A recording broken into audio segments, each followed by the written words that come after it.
How you doing today? This is Brett. I'm going to go over front brakes today. A lot of people are putting front brakes on the first time, or they are going from an old school bike with a caliper brake to a new school 990 type brake. So I'm going to go over some basics here. I'm not going to pull my bike apart because that's a pain in the neck. So I've got my friend Critter. She's down there making sure I do everything right. Okay, real quick, there's 3 basics to know about making your front brake work really well. Okay, number 1, lubrication.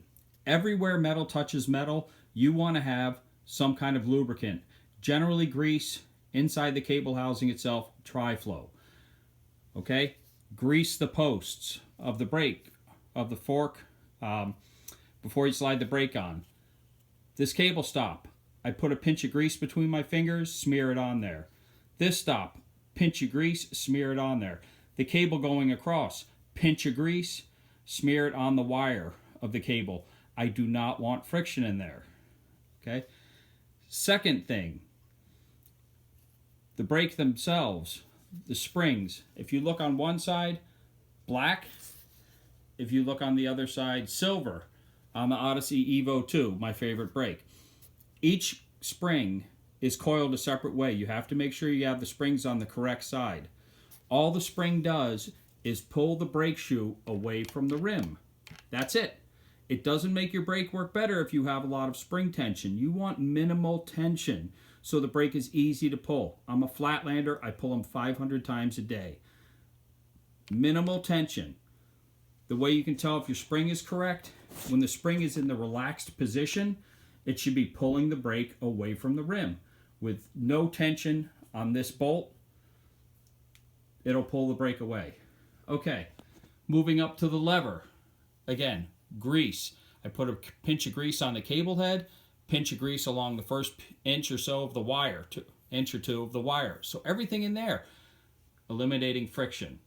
The cable itself, I take tri-flow, drip it down through the housing. Slic 51 lube, tri-flow, any silicone or Teflon based lubricant works really well. Eliminate friction. Now you see up here, I've got the ferrule on the end of the cable. Down here, I don't like to use them. Up top, it's okay.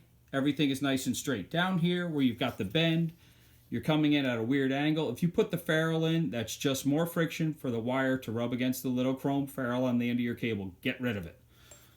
Okay. Another mistake I see people make, the cable routing. See how short this cable is. It's a tight little loop held on with a zip tie. Yeah, 2017, we still use zip ties.